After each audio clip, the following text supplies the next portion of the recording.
Hello, hello, hello, and welcome to Clock the Tea with Dr. Long. This is your sassy host, Mark Long. I want to get started by mentioning the winter storms. I hope you all are staying warm, but most importantly, that you all are staying safe in the weather. It's been hitting the Midwest pretty hard here in Dane County. We are experiencing at least over a foot of snow here, with more expected to come later this afternoon, as well as throughout the week with temperatures dropping down. We know that the weather alerts are going to start coming on tomorrow with freezing temperatures dropping below in the afternoon and the evening, so make sure you're prepared for that. I know that St. Louis has seen quite a bit of snow and we're seeing a lot of interstate collisions, so please be safe when you travel. If you have some work from days, please use those. And thanks for tuning into the podcast. I really hope everyone is being safe and that you are avoiding all the ice or the black ice on the roads and the hundreds of school closing. Make sure that you are checking in on your kids and making sure they have everything they need. I know this is a trickier time of the year, but we all knew winter was coming. And here in the Midwest, this is just another chapter of life for us. So, I want to start talking about some politics here, but let's start diving into the Democrats. So, we know going into 2026 is going to be a huge year in terms of what we need to win back, right? And the underlying issue here is Congress. Democrats need to get Congress back. Democrats need to get Congress back. Democrats need to make sure that we have more power and more control in these settings where policies are being passed. So we know that that pundits are currently saying that the Democrats could flip the House due to the GOP fractures and current resignations like with Marjorie Taylor Greene. We know that some challenges still remain, right? We know the messy primaries are coming. We know that there's deep ideological divides between the GOP and the left and liberals and conservatives. But we also know that there's deep ideological divides within parties themselves. We know that socialist Zoran Mandani just became mayor-elect for New York City, and that should be happening within the next couple of months. Actually, next month, it starts the new year, so we should be hearing more about that and what's going to happen with that. We are also going to be hearing more in regards to who is going to be stepping up as a leader in a party. Are they going to be current members of Congress? Will it be a blue wave? I don't know. I know the optimism that a lot of Democrats are speaking of is the confidence that have been gained since the 2025 elections in regards to the mayoral elections and Congress elections around the country and state representatives and that kind of thing. And I think what's happening right now, Democrats are starting to really, really understand the power of voting and the power of raising your voice for things that are right. Most importantly, definitely human rights when it comes to a woman's right to choose, and also gender affirming care for families that need to make those necessary decisions. I think something else to consider right now is the Democrats see a lot on the line here in regards to funding and making sure that those who are low income or on the verge of homelessness have access to services nationwide. Specifically in rural communities, we know that there's a lot happening there. So hopefully we know that the strategy here for Democrats is to just win big and to make sure that we get some more representation within the political discourse nationally. So we'll see how that turns out. All right, now I want to look into tariffs.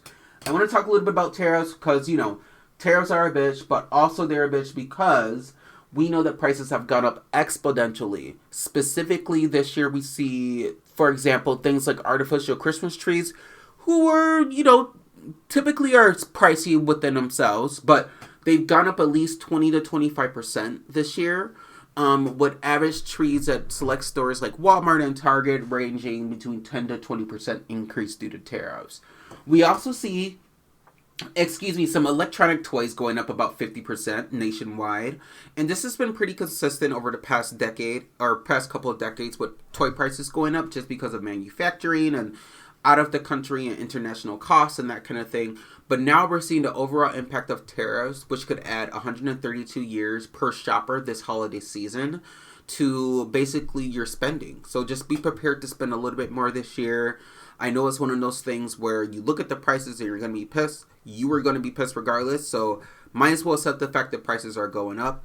As much as this sucks for those who live below the poverty line or those who are low income, who are barely making it paycheck to paycheck, I would suggest, shopping a little bit simpler this year, maybe doing gift bags and things like that. Some ways that retailers are coping this year, they're stocking up early to avoid higher costs. But a variety of the prices are down if you shop early on. So that's what I would suggest you doing. So if you do want to go Christmas shopping, maybe this week prices are going to be up, but you might catch some deals still while they're kind of last minute. Get those this week. I wouldn't suggest waiting till next week or the following couple of weeks because prices are expected to skyrocket strategically due to consumers due to private entities and corporations wanting to make big bang for their buck this holiday season due to tariffs. So just keep that in mind.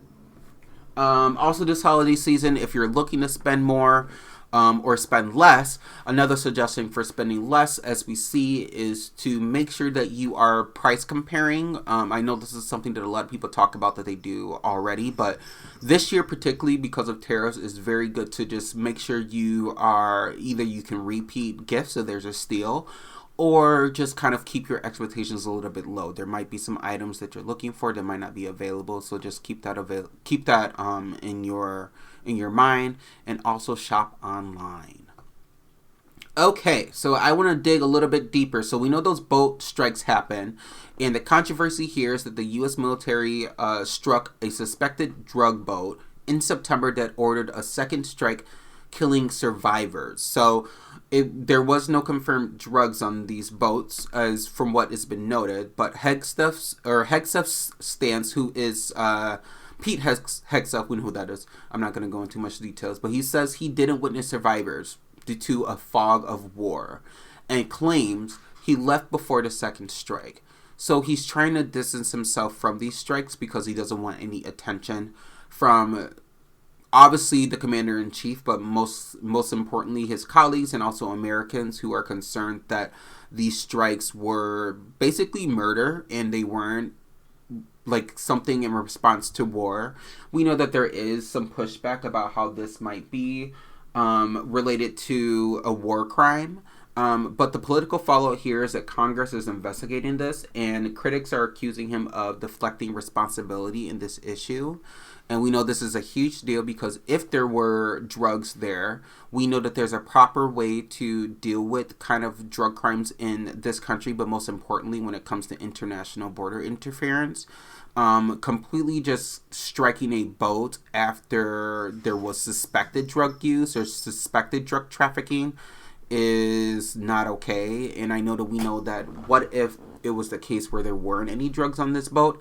Now, officials are saying that this is the case, that there was a potential, that there was some kind of crime being committed. However, we know that since the boat was turned away, and that he didn't witness any survivors because of the fog of war, that this was blatant murder on those who were there. So we will see what comes from this. Hopefully we will get to see some accountability somewhere. But, you know, the U.S. government shouldn't just be killing and murdering people for suspected drugs. Like, there should be some kind of concrete, like, yes, this is someone who's trying to smuggle drugs into the U.S. We have this connection to this person, XYZ. We should see all details. There shouldn't be any kind of back and forth and distancing of attacks for those who are innocent. So hopefully this isn't something that they're trying to set up with Venezuela, and hopefully the U.S. doesn't get into any more messy bullshit.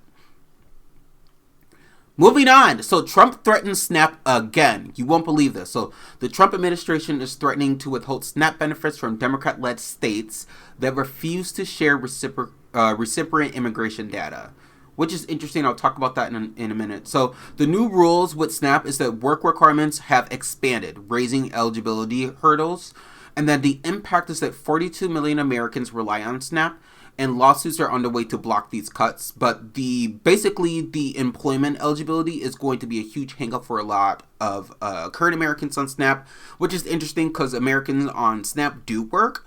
And I think what they are trying to do is weed out Americans who are not working on SNAP and who have no plans of working.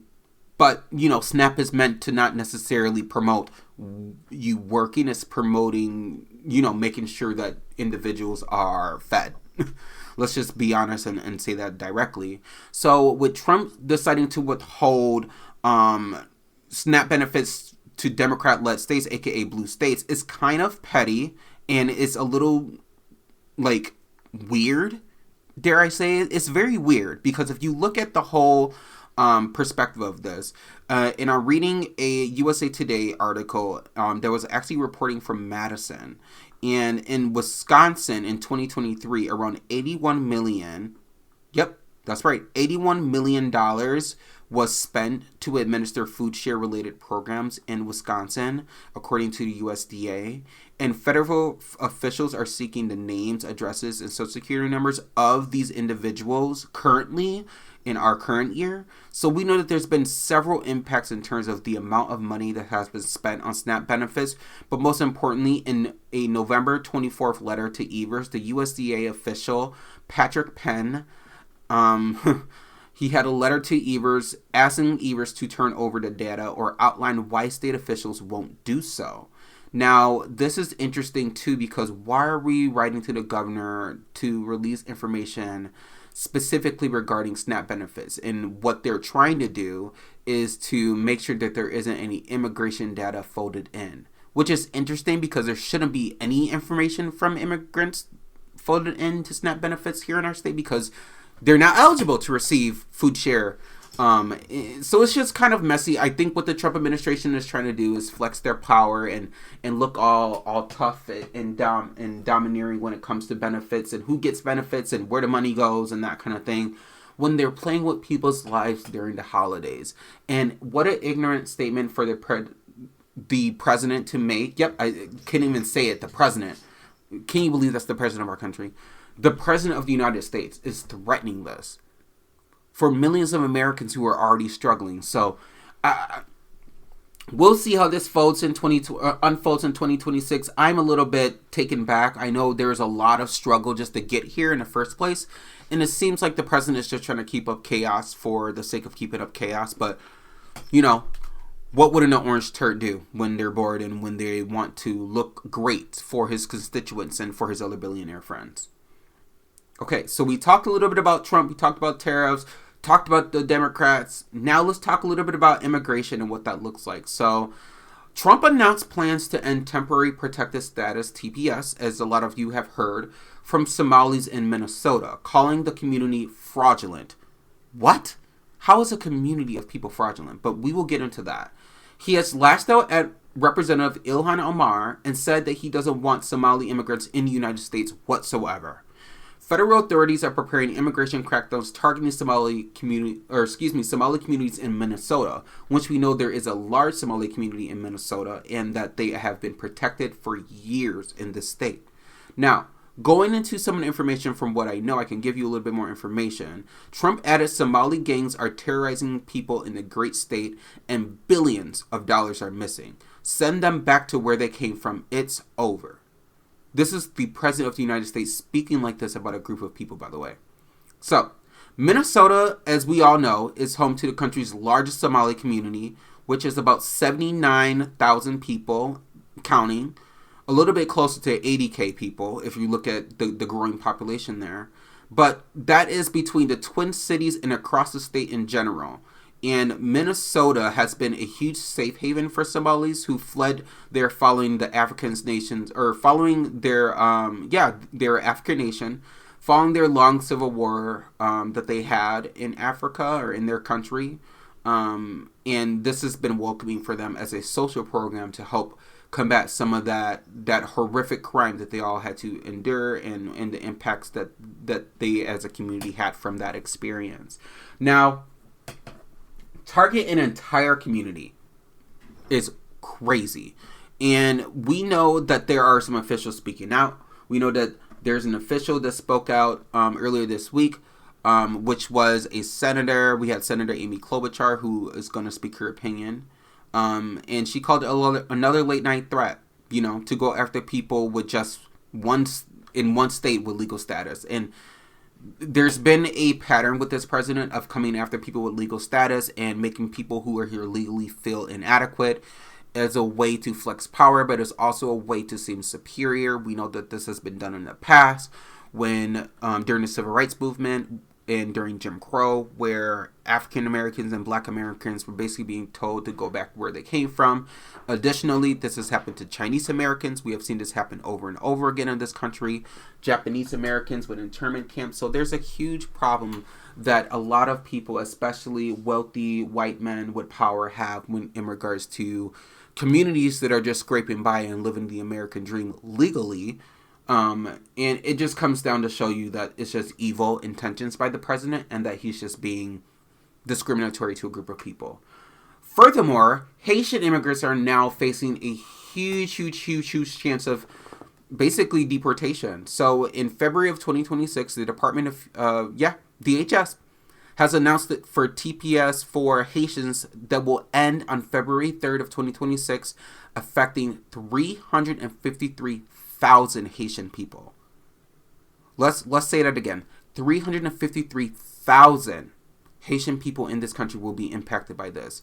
So Haitians will face deportation unless they have other legal status. Meaning, if there's any other way for a Haitian immigrant to have received their green card, to go through the process of becoming a legal citizen in that way, they might be considered. But most likely, in regards to how this might work with this administration, that's not going to be like a case. I don't think there's going to be any leeway here. I think they're looking at if you're Haitian and if you have a Haitian background and if you come from a Haitian community and if your parents are Haitian and that kind of thing, they're trying to eradicate the entire population.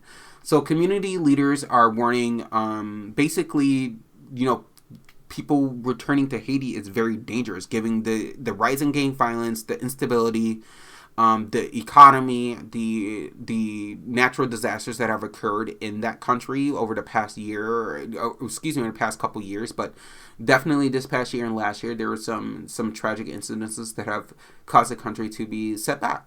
And it just comes to show you that this president does not think about other people, especially Americans. We know that a lot of people who are Haitian were on a program with the Biden administration and previous administrations of coming here legally. And during Trump's campaign for president, he made a comment about Haitians eating cats and dogs. And, that was a generalization and a completely racist trope to his base that he had no problem echoing from a comedian, I guess. I don't know. He's just ridiculous.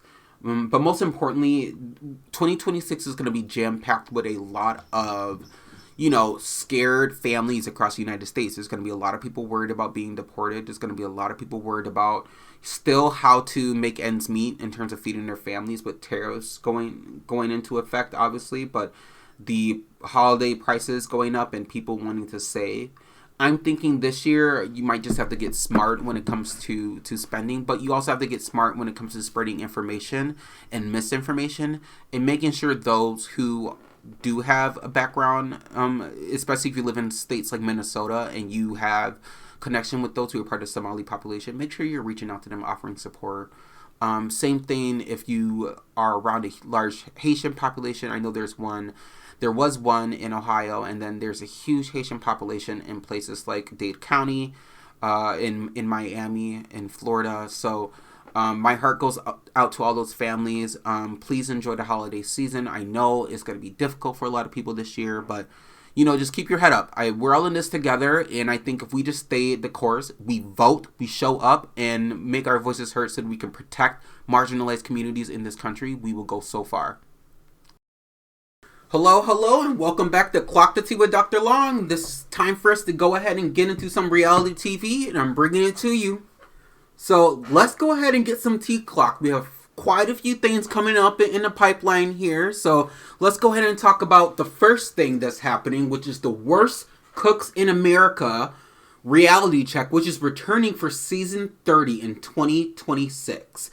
Now, the current cast includes Lisa Barlow from the Real Housewives of Salt Lake City, Downtown Julie Brown from MTV, I don't know, some show, Val Shermakovsky, we got Reza from Shaws of Sunset, Amara La Negra from Love and Hip Hop Miami, Ryan Lochte, the Olympic swimmer that everyone was swooning over back in the day, Manila Luzon from RuPaul's Drag Race, Romeo Miller from the early 2000s. Y'all remember Romeo? Then Beverly Mitchell from Seventh Heaven, and CT from the Traders and the Challenge. So that should be a good one to check out. I'm excited to see how they all do. Lisa Barlow doesn't cook, so it'll be interesting to see what she decides to throw together. Now, speaking of Lisa Barlow on the Real Housewives of Salt Lake City, spilling some tea quickly about Mary Cosby. So we know that Mary Cosby has been in the news recently because of her son and because of her church. There's a new documentary out basically calling Mary Cosby a cult leader and calling her church and her covenant and everyone that works at the church as cult members and as it being a cult in itself. So that is so interesting.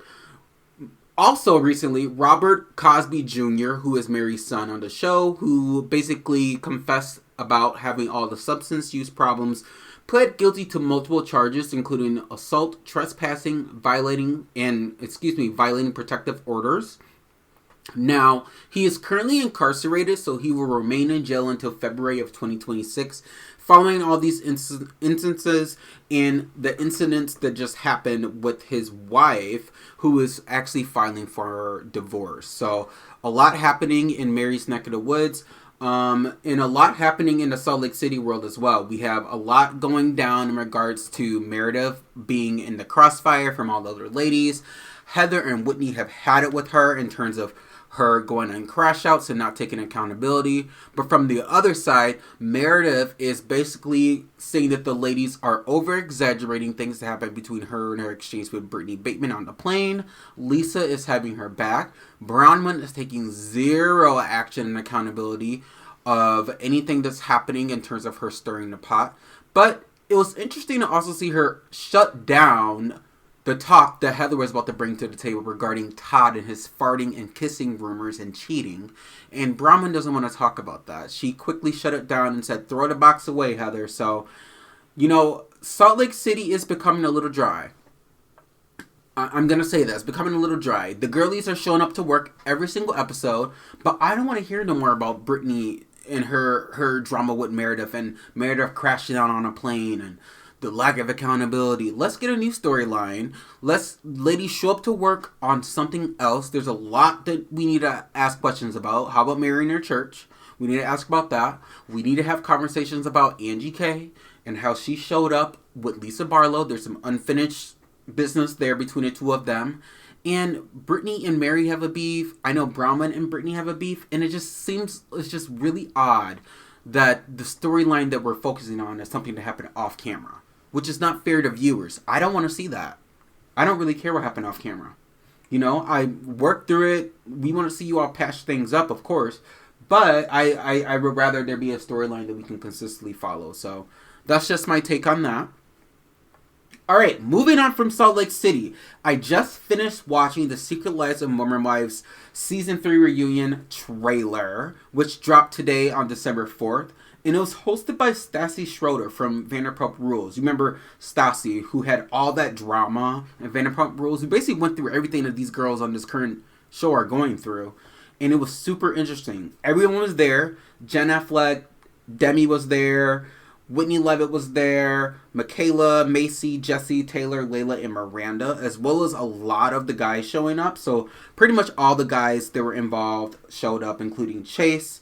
We had a surprise guest visit from Dakota at the end and Taylor's parents, which was interesting. Spoiler alert. And the backstage shade at Dakota had me completely dying. It was just sending me through the roof. The ladies were their commentary was on point. Taylor was talking about how she was about to go out there and read Dakota his business, and it was really good to see the ladies come to communication on things that have happened during the season.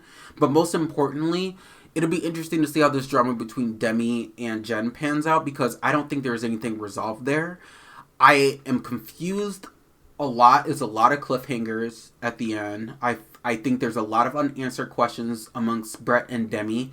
I like seeing Brett stick up for Demi, but I'm also a little bit confused because Demi, a lot of this victimization that you're doing of yourself was things that you kind of started on your own and perpetuated, and you can't put on this facade and then want to be this certain person and then come into the fold and then expect everybody to just fold back to your liking. I don't think that's how things work.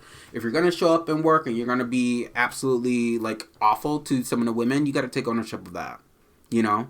And I think Jen played it cool by not going tit for tat for her too much. I can tell it was probably a waste of the producer's time and the host. So moving right along through that, I will say, I like the fact that the ladies are talking about trauma, you know, and sexual trauma and what that does, because I think that's super important to touch on. But most importantly, especially in areas like Utah where, you know, some churches even shy away from conversations around mental health. And I think it's time to start having those conversations. And it is time for people to start reporting incidents of abuse when they hear about them too, and not looking the other way. Minus the victims. Obviously, it takes a victim a long time to come out and say anything because they're the person being abused. But anyone who suspects abuse or anything like that, or if you know of a friend or anything, please stand up for them and report it. Like, none of these people had to go through any of this. And unfortunately, that was the card they were dealt. And luckily, they have the support from each other. But can you imagine if they didn't have that support? That's what being a friend is, supporting your friends and having a space where you can talk about trauma. Okay, to wrap things up on Mormon Wives Reunion, I do like the fact that Chase showed up. I thought it was really, really, really weird that he was sitting right behind Taylor. It was kind of cringe knowing that Miranda was there, and a little disrespectful because you're her baby dad. And yeah, you're all single, you can do whatever you want. But girl, Miranda should have known that y'all were dating. Period. Or she should have known it was a date. I think Layla dating Chase's brother is to each his own. You know, she had a dip in the pond on both the brothers, whatever. But it'll be interesting to see how that story falls into place, because I know she's in the mix with Chase, and Miranda's in the mix with Chase. Now Taylor's in the mix with Chase. And is there no one else in Utah? Is there anyone else in Salt Lake City? Is there anybody else in this area where they live? Anybody. Because these guys, seemingly, Dakota and Chase are... Never mind. I'm not going to say too much. Actually, no. I think they're using the show for camera and clout. Versus the other guys who are already married before. I think the storyline's more natural for them. And these other guys are just showing up to do too much. But anyway, I am going to stay in tune with the Mormon Wives because Taylor is going to be on The Bachelorette. And I don't watch The Bachelor Nation, any of those shows. Bachelor Paradise, The Bachelor, Golden Bachelor. I don't watch any of those shows. But I'm going to check this one out because I want to follow Taylor's story. Because I know this is going to bleed over into season 4. So I will be bringing you updates the more I learn about it. Okay, so that was my take on the Mormon Wives. Another update in the reality TV world is that Katie Janela from the Real Housewives of Orange County isn't returning for season 20. That's right. She feels that it was a toxic work environment, and she also felt that she was iced out by her castmates after season 19's drama, including conflicts with Shannon Bedore, Gretchen, and a few of the other ladies like Emily. So reports suggest that she was fired or let go upon Vicky's return, and they wanted to go in a different direction. But it's very telling because Katie did release a statement saying that she was leaving. But I guess, you know, my subconscious, saying Gina, maybe... You know, I'm not even going to touch that. I think next season, you know, Vicky is going to be there. Tamara will be there. Hopefully Shannon. I don't want Gretchen on the show. If Gretchen is a homophobe, don't give a homophobe a platform. I don't understand what is wrong with this country nowadays. We shouldn't be giving homophobia or bigotry any kind of platform whatsoever. I don't care if you're MAGA. There's people who are MAGA who aren't homophobic. Stop giving these people platforms. There's nothing normal about being transphobic or homophobic. So get rid of Gretchen. Anyway, that's just my take on that. Now, another thing in the line coming up soon is going to be the House of Villains. So the House of Villains is going to still be hosted by Joel McHale, And the cast currently includes Tiffany Pollard from Flavor of Love. You know me, I love me some New York. Richard Hatch from Survivor. So this is like an old list. So I'm going to pull up the current season. And while I'm pulling up the current season, I think I want to talk about RuPaul's Drag Race. So they just released the Queens, the Meet the Queens. And I'm actually kind of excited for this season. It seems like a season where they're going to give us more generations of drag rather than focusing on the younger generation. So I will be interested to see how this pans out. Meaning, I can relate to some of the age groups. Finally, I think last season was kind of. I love last season. I love the energy. I love the drama. I love the queens. But it was still giving, like, okay, so we're letting a new generation come into the fold, which is fine. But let's get some seasoned queens on there. And when I say seasoned, I mean people within my age group. Now, let's talk about it. So the cast of RuPaul's Drag Race for next season includes, and I'm just going to start from the top of the list, Athena Dion, Briar Blush, Sierra Mist, Darlene Mitchell, Dee Fuego, Discord Adams, Jane Don't, Juicy Love Dion, Kenya Pleaser, Mandy Mango, Mia Starr, Mikey Meeks, Nini Coco, and Vita Von Teese Star. And those are your season 18. Oh my gosh, we're on season 18 already. Those are your season 18 girls, and there's 14 queens competing. So I'm excited for Drag Race to come back. I think it's going to be a great season based on what I'm seeing so far. I'm really excited for queens like Kenya Pleaser, Athena Dion, and there's another queen that I saw that I was like, I want to know more about her. So we'll see. I'm excited. Jane Don't, a few other cool queens. I think it was Discord Adams and Sierra Mist had like a cool interest look as well, or promo look. So we'll get into that, and I'll be keeping you along the journey as we learn more about these queens.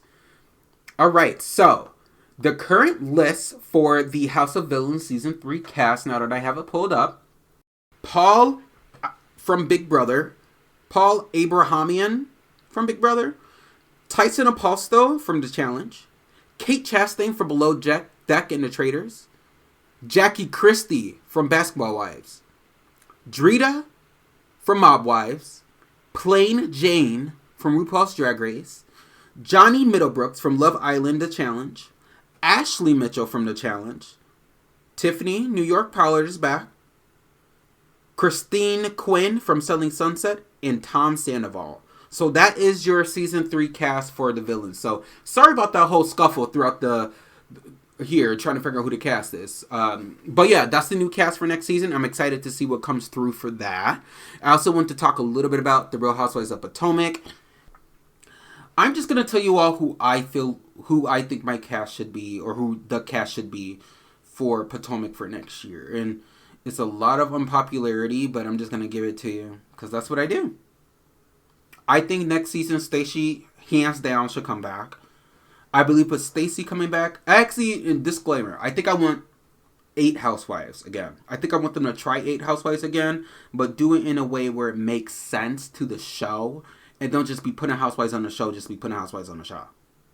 I don't like that. So anyway, Stacey for sure. Candace. Yep, I want Candace to return. Wendy. Tia. Kierna. Giselle. Monique. And Karen. So that is my season 11 prediction. And I want friends of the show to be Robin, Charisse, Jassy. Keep Jassy as a friend. She's cool to be around. And then Cookie. Cookie can come back and meddle with the girls. Bye, Ashley and Angel. Bye, Ashley and Angel. I think Ashley has ran her course. She's been on their 10th season. We followed her journey. She has had her housewife growth and her storyline. But I think her chapter's done. Ashley's just there to stir the mess now. And be in Stacey's face. Ashley can go do something else. I don't have anything else to say about Ashley. I just think Ashley can go do something else with her life. I think Ashley can go and be great on Ashley's terms. I don't want to hear any more about Ashley's music or anything like that. I'm done. I'm done. Now, Miss Angel. The reason why I want Angel to kind of take a beat, I feel like she needs to marinate and really understand what being a housewife is. If you're going to read, you're going to read. If you're going to come and be your friend's, like, bestie on a show, then be your friend's bestie on a show. But that doesn't make you a housewife. If you're going to be a housewife, you need to stand firm in, like, the things you say. And it needs to make sense to the viewers because Not the words you're using, babe. The words you're using are fine. I use big words too. But in regards to what you're saying that is happening to you from Wendy and just kind of your take on things, and it just doesn't seem very personable. And I want Angel to be relatable. She came in a season with her own mind. You saw the little tiff between her and Kay and like the chin check thing. I thought we were going somewhere with that in terms of like friends coming into the fold and then them having their own opinion and standing firm. But I just don't know who Angel is. I don't understand her beef with Giselle. I didn't understand her stink attitude at BravoCon that bled through the camera screen into my living room. It's just not giving what it needs to give. And, you know, maybe she can come back and give us something next season. But right now, it's going to be a no for me. So, I don't think I need to give any more explanation other than that. You know, I just feel like Angel's not bringing what I thought she would bring. I think, you know, if you ride for Kay, you ride for Kay. But at the end of the day, I feel like you have to be your own person and be your own housewife and make your own imprint on the show. And I think she's had plenty of opportunity to do that. I just think she's too busy trying to pick up problem with the other ladies instead of them getting to know her for her. I think slow your roll down a bit, breathe, get to know all the ladies, meet up with everyone. Stop being condescending to the women and accusing them of being condescending to you. I don't think that's how that works. So that's just my take. That's just how I feel about those two. All right. Thank you all so much for listening to me clock the tea.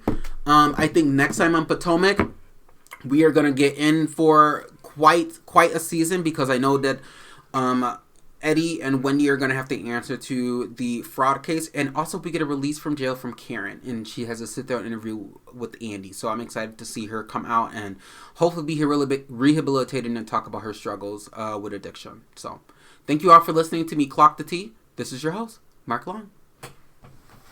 Welcome to Clock the Tea. This is your host, Mark Long.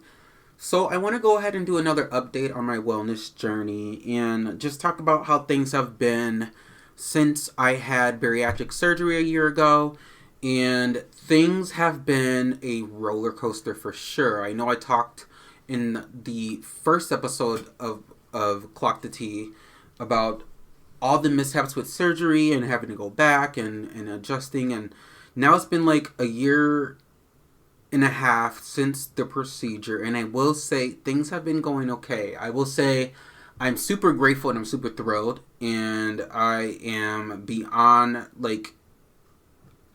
completely just not flabbergasted, I would say completely in awe, I would say. And I'm flabbergasted every time I look in the mirror because I can't believe how far I've come, but I'm in awe because of just how things are looking health-wise in terms of my A1C and that kind of thing.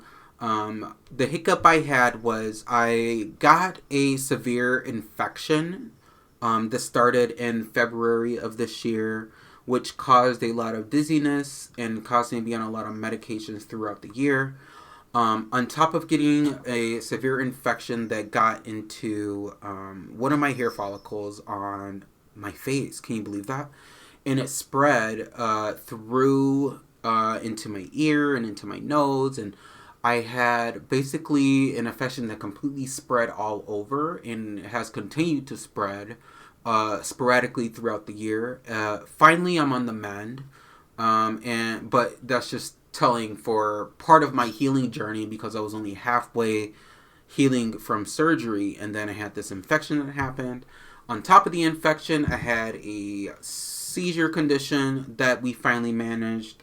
But yeah, it's just been a lot. And I would say with that happening and with everything that's been going on regarding my infection and the seizures, I would say also healing from surgery. Thank goodness I had the procedure because I felt like I was healthy enough to start to realize that, you know, this is just a part of the journey, but also that, you know, there are positive things to look at. Like, for example, regaining energy, being able to move around more, improve mobility and stamina, right, compared to how I was feeling prior to surgery.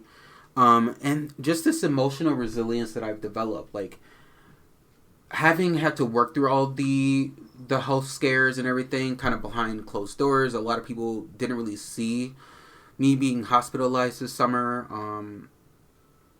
And yeah, just kind of battling with all the things that came along with it, with the medications that I was on. It had an impact on my functioning and my day to day, and just I thank goodness for therapy, because without therapy and digging into my mental health, I would not be as sane as I am. And I attribute that to, setting more boundaries while also prioritizing my physical health. I would say things are starting to look up in terms of my journey. I know that healing isn't linear. It's a remix of like different victories and setbacks. But most importantly, I would say I'm happy that I made the decision to continue through the process. And also that I have a lot more clarity on myself. I feel like I am beginning to understand that health is wealth, and that I had a food addiction. And I think part of coming to terms with addiction is to put it out there and to reclaim the narrative around the addiction and own the narrative that that was the case for me, and that I have developed better strategies to cope with my mental health and to cope with feelings of isolation or feeling of wanting to belong. And instead of coping with food, I've learned ways to come up with ways where I can stay engaged in life. I have a house full of pets, so I'm able to spend more time with them and be more active with them. I started this podcast because I wanted to talk more about my journey, but I also wanted to have the ability to be open and express myself and take people on this ride and tell people that it's okay to go on your health journey, and it's okay to be open. It's okay to bring people along. It's okay to share pictures of before and after, because only you as a person knows what that means. And just to put a button on this, I would say, along with the struggles of weight loss and the health stuff and the things that come with, post-op operative things, body image is a huge focal point. And I would say I started my body image journey, I would say, probably before I started the surgery, but I would say consistently making it a goal for me about, I would say, earlier this year, because it is a true thing that happens when you have weight loss surgery. But I think it's a true thing for anyone that experiences any kind of body changes. I think you have to be transparent about what you're going through and how you're coping. For me, how I've been able to get through it is by sharing my journey with everyone else and showing before and after pictures, and showing that I can see myself before and after, and knowing that I was unhappy and admitting to myself that I was unhappy, and knowing that I'm happy now, not necessarily because I lost hundreds of pounds, but because I'm mentally happy. I can see myself in a different light, because I think when you make decisions about your health, it's also about your stability and your mental awareness and who you have around you and the positivity that you allow into your corner. And I think that's super important too. But in other words, I would say if you or anyone you know is struggling with their weight or struggling with the decision to have weight loss surgery, please reach out to me. I am more than happy to talk about the process and a lot of the biological and psychological and physiological things I know, just because that's the neurodivergent in me. I got really nerdy about everything and the preparation for surgery. But most importantly, if you're looking for someone to talk to just about making that decision or what it looks like post-operatively, I wasn't expecting to get a sinus infection.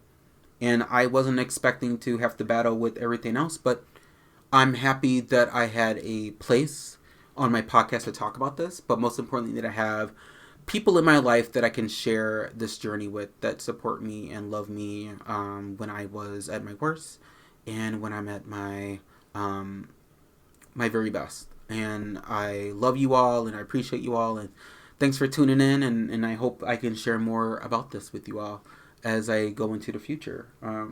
But yeah, it's been a journey. The medication changes along with weight has been quite the challenge, but I'm still here. Thanks for listening.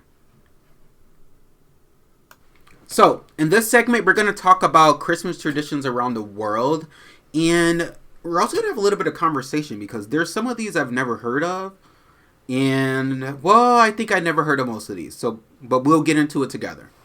The first holiday tradition that AI helped me find is in Mexico, and it's called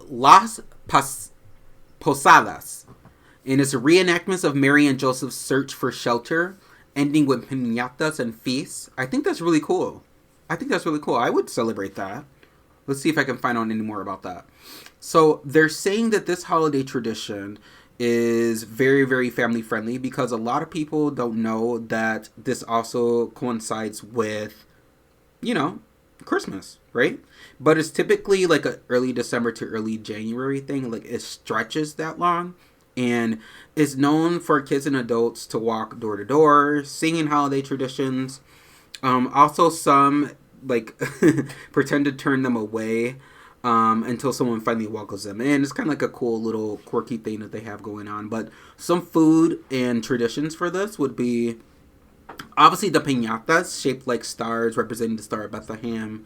Tamales wrapped in corn husks. On Christmas Eve, which is called Noche Buena, includes midnight mass and late night feasting, which is very traditional to this holiday tradition in Mexico. So that's really cool. Makes me want to go to Mexico just for what I'm hearing right now. Okay, so another place is Iceland. They celebrate the 13 Yule Lads. So basically, long story short, mischievous figures visit children nightly to give them gifts or potatoes depending on their behavior. So this tradition has been around for some time, and they celebrate this pretty vehemently, I would say. And I would venture to say, a lot of these holiday traditions kind of are different depending on where you live, and some of them are very similar depending on where you live. Another holiday tradition would be in the Philippines. Hopefully I pronounced this right, but it's Simbang Gabi and Giant Lantern Festival. Now let's dive into that. So there's 9 days leading up to this, and it's actually really, really, really interesting. So let me go ahead and find more information for us. So it basically spans the entire Ber months, so September, October, November, and December. And it starts around September 1st, and typically is celebrated through Christmas Eve, and they call their Christmas Eve celebration Noche Buena as well. If you're noticing, some of those Latin words are very similar. But yeah, they usually head into midnight mass just like any other traditional thing. They have decorations all festive year or all this time with stars to kind of help celebrate or represent the lanterns. So that's actually really cool. The Philippines has their own traditions, and I love that for them. In Spain, they celebrate something called Cagatillo, which literally translates to pooping log. Yeah, just kind of wrap your mind around that. So a wooden log is fed to children, right? And then the log is typically beaten to release candy, kind of like a piñata. Italy has La Befana, and it's it's a kind of tradition that celebrates gifts to children, symbolizing generosity, which is very cool. Germany does the Advent calendars. I know you've all seen those, and it kind of became a huge tradition here in the United States in the 80s and 90s and early 2000s. And a lot of people still celebrate Advent calendars here. With the... Basically, Advent calendars here in the U.S. anyhow are calendars where it marks the days left till Christmas, but every day of the calendar, so 25 days, you open the Advent or you kind of change the number or whatever, the countdown, if you will, and it uncovers some kind of special gift. And in Germany, they have very elaborate calendars and festive with a lot of festive markets to celebrate and sell a lot of mulled wine and gingerbread. So that's kind of very similar to something we see here in the U.S. Another holiday tradition in Ethiopia is Jena, which is celebrated by fasting and with church services and traditional games to the culture. And typically that's celebrated around January 7th. In Japan, catch this, they celebrate Christmas by having KFC, chicken. That's just a thing that they have. And this was a marked tradition that started in the 1970s.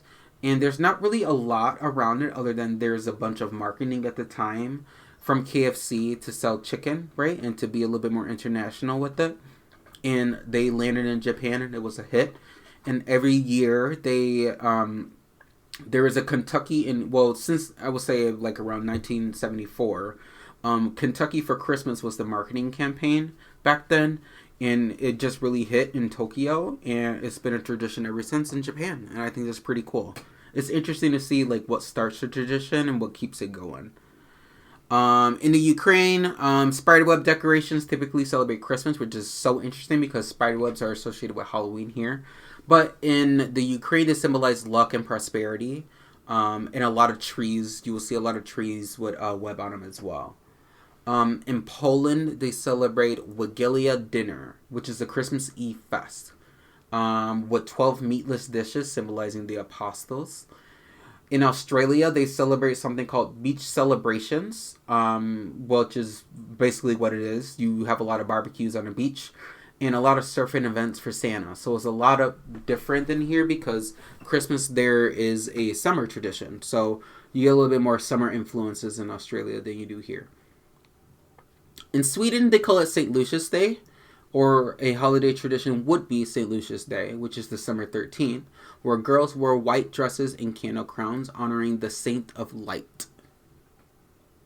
In Finland, visiting ancestors' graves is very common this time of the year because basically they're giving a lot of celebration to those who have come before, but it's also marked as a day for creating glowing landscapes of remembrance for ancestors that have passed away. And last but not least, in the United States, a weird, quirky tradition, or a tradition that a lot of people know about, is Yule log broadcast, which is originated in New York in 1966. TV stations airing a burning log for cozy ambience. And this typically happens every year in the United States, along with our traditional Christmas, Hallmark holiday, and all the things that come with that in terms of Santa Claus and the gifts that are being given and all that kind of thing. So I hope you all enjoyed listening to some holiday traditions. I'm here to talk about more of that, and next week we'll get into some more holiday stuff. Thanks for tuning in.